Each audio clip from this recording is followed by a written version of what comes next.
Perkenalkan, nama saya Priscilia Hansun dengan NIM 187040005 kelas B semester 7. Saat ini saya akan menjelaskan mengenai metodologi riset epidemiologi. Konsep penyakit. Konsep penyakit pertama, pejamu atau host, yaitu keturunan, umur, daya tahan, seks, ras, status perkawinan, pekerjaan, dan status sosial ekonomi. Yang kedua, bibit penyakit atau agent, yaitu benda biotis dan abiotis. Yang ketiga, yaitu lingkungan atau environment, yaitu lingkungan fisik, non-fisik, sosial, dan budaya. Selanjutnya, hipotesis epidemiologi. Hipotesis adalah suatu teori tentatif yang masih perlu diuji kebenarannya. Yang pertama itu tentang hubungan sebab akibat antara dua atau lebih kategori. Yang kedua, untuk membuktikan adanya asosiasi atau hubungan harus diperhatikan hubungan antara kategori itu bersifat kasual. Selanjutnya itu definisi kasus. Dalam epidemiologi, seperangkat kriteria yang digunakan dalam membuat keputusan apakah seseorang memiliki penyakit atau peristiwa kesehatan yang menarik. Menetapkan definisi kasus merupakan langkah penting dalam mengukur besarnya penyakit dalam suatu populasi. Definisi kasus digunakan dalam surveillance kesehatan masyarakat yang sedang berlangsung untuk melacak terjadinya dan distribusi penyakit dalam suatu wilayah tertentu, serta selama investigasi wabah di bidang epidemiologi. Selanjutnya, insiden atau insidensi. Dalam epidemiologi adalah jumlah kasus baru dari suatu penyakit. Secara umum, insiden dilaporkan sebagai kasus baru dalam suatu periode waktu tertentu, misalnya per bulan atau per tahun. Insiden sering disalahartikan dengan prevalensi. Selanjutnya, prevalensi adalah proporsi dari populasi yang memiliki karakteristik tertentu dalam jangka waktu tertentu. Dalam dunia kedokteran, karakteristik yang digunakan meliputi penyakit atau faktor risiko. Selanjutnya itu rate adalah perbandingan suatu kejadian dengan jumlah penduduk yang mempunyai risiko kejadian tersebut. Rate digunakan untuk menyatakan dinamika dan kecepatan kejadian tertentu dalam masyarakat. Berikutnya itu rumus. Di sini rate sama dengan yaitu X per Y kali K, yaitu X adalah kejadian, Y populasi berisiko, K konstanta atau angka kelipatan dari 10. Selanjutnya ukuran risiko.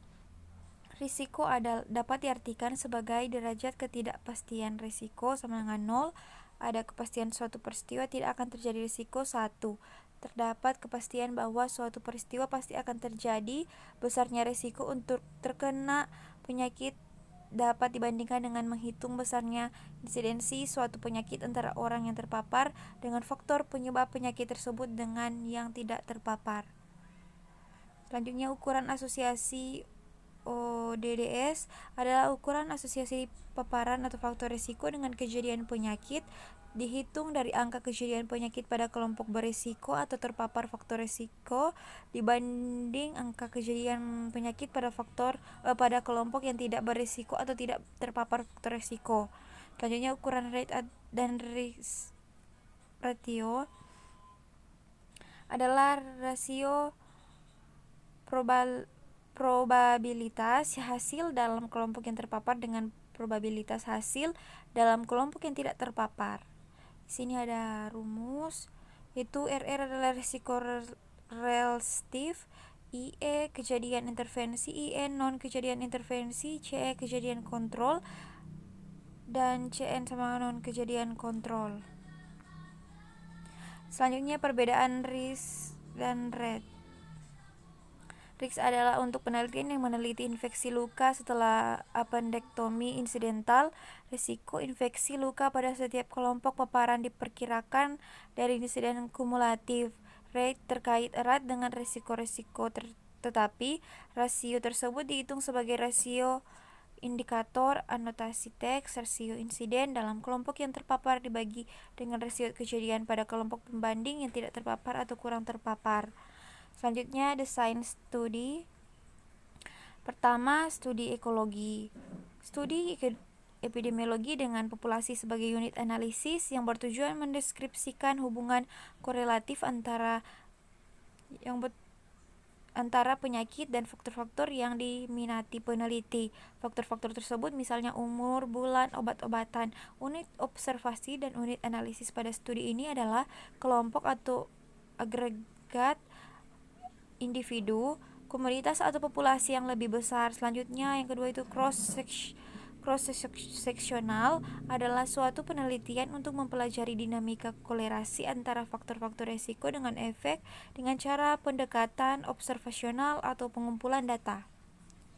Ketiga, case control adalah studi analitik yang menganalisis hubungan kausal dengan menggunakan logika terbalik, yaitu menentukan penyakit atau outcome terlebih dahulu, kemudian mengidentifikasi penyebab atau faktor resiko.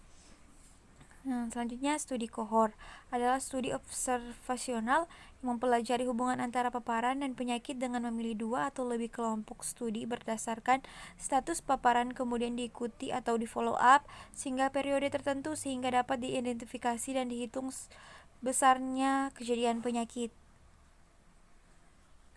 Selanjutnya, studi eksperimental atau studi intervensi.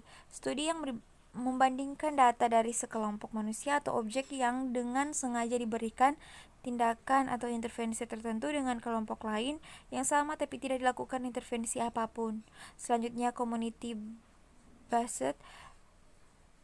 based penelitian yang dilakukan atas sebuah komitmen dari masyarakat untuk memberikan dukungan kekuatan, sumber daya, dan juga keterlibatan dalam proses penelitian dalam rangka menghasilkan produk penelitian yang bermanfaat bagi mereka dan juga bagi para peneliti yang terlibat dalam proses penelitian tersebut. Selanjutnya itu ada bias. Bias adalah salah satu istilah dalam ilmu psikologi. Bias adalah sebuah istilah yang merujuk pada bentuk perilaku seseorang individu saat berhadapan dengan pilihan. Umumnya ada banyak pertimbangan dari seseorang tak kalah hendak memutuskan sesuatu hal. Salah satu pertimbangan tersebut antara lain berupa bias kognitif. Bias kognitif tersebut secara langsung mempengaruhi seseorang saat memutuskan pilihan. Bias adalah ilmu dalam psikologi yang memiliki banyak jenis. Jenis-jenis bias tersebut tak lain dipicu oleh banyak faktor yang menjadi latar belakangnya. Yang selanjutnya, bias kognitif yang tidak kunjung mendapatkan pembaruan informasi cenderung akan memberikan dampak negatif. Beberapa di antaranya yakni mampu membuat seseorang memilih keputusan yang salah hingga memicu banyak hal tak diinginkan lainnya. Selanjutnya itu confounding. Definisi sebuah variabel ketiga atau bukan paparan atau variabel hasil kepentingan yang didistorsi hubungan yang diamati antara paparan dan hasil. Confounding adalah efek pembingung yang mengganggu dan harus dikontrol jika mungkin. Umur adalah sumber pemacu yang sangat umum. Kriteria untuk faktor confounding: pertama, harus menjadi faktor risiko atau faktor protektif untuk penyakit dari yang diteliti. Yang kedua, harus dikaitkan dengan paparan yang penting, misalnya tidak merata antara kelompok ekspor.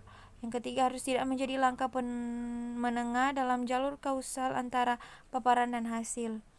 Selanjutnya, efek modifikasi. Pengertian efek modifikasi atau interaksi adalah keberagaman atau heterogenitas atau variasi efek dari satu faktor risiko terhadap kemunculan penyakit atau outcome pada level yang berbeda dari faktor risiko lain pada base population. Suatu situasi di mana 2 atau lebih faktor risiko saling memodifikasi atau besar dan atau arah efeknya terhadap kejadian atau outcome yang diteliti. Efek modifikasi menunjukkan seberapa jauh efek faktor risiko utama terhadap munculnya penyakit atau outcome dimodifikasi oleh faktor risiko lain atau modifier. Selanjutnya, macam-macam interaksi. Pertama, interaksi aditif. Keberadaannya dinilai dengan memakai ukuran asosiasi berupa risk dan rate difference AR. Bermanfaat untuk kepentingan program Kesmas atau intervensi pencegahan penyakit. Yang kedua, intervensi multiplikatif. Keberadaannya diukur dengan memakai ukuran asosiasi berupa risk and rate, penting untuk menjelaskan hubungan kualitas. Selanjutnya, ukuran dan kekuatan sampel dalam epidemiologi. Ukuran sampel merupakan langkah yang penting dalam perencanaan studi untuk menjamin tercapainya tujuan penelitian secara kuantitatif. Hal yang perlu diperhatikan dalam perhitungan ukuran sampel adalah: pertama, ukuran sampel tidak dihitung sebagai presentasi tertentu terhadap ukuran populasi, dan tidak ada rumus ukuran sampel yang sederhana dan berlaku secara universal untuk tiap rancangan studi. Selanjutnya, pencegahan dan penyaringan. Pencegahan dalam epidemiologi. Pertama, pencegahan awal yaitu pemantapan status kesehatan. Kedua, pencegahan tingkat pertama, promosi kesehatan, contohnya penyediaan air bersih. Pencegahan tingkat kedua yaitu diagnosis awal dan pengobatan tepat.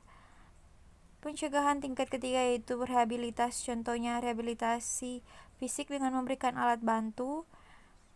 Yang kedua itu penyaringan. Penyaringan merupakan suatu upaya untuk menyeleksi orang-orang yang tanpa sehat, tidak menderita suatu penyakit dari populasi tertentu. Upaya ini adalah usaha untuk mendeteksi penderita suatu penyakit yang tanpa gejala dengan melakukan suatu tes untuk memisahkan mereka.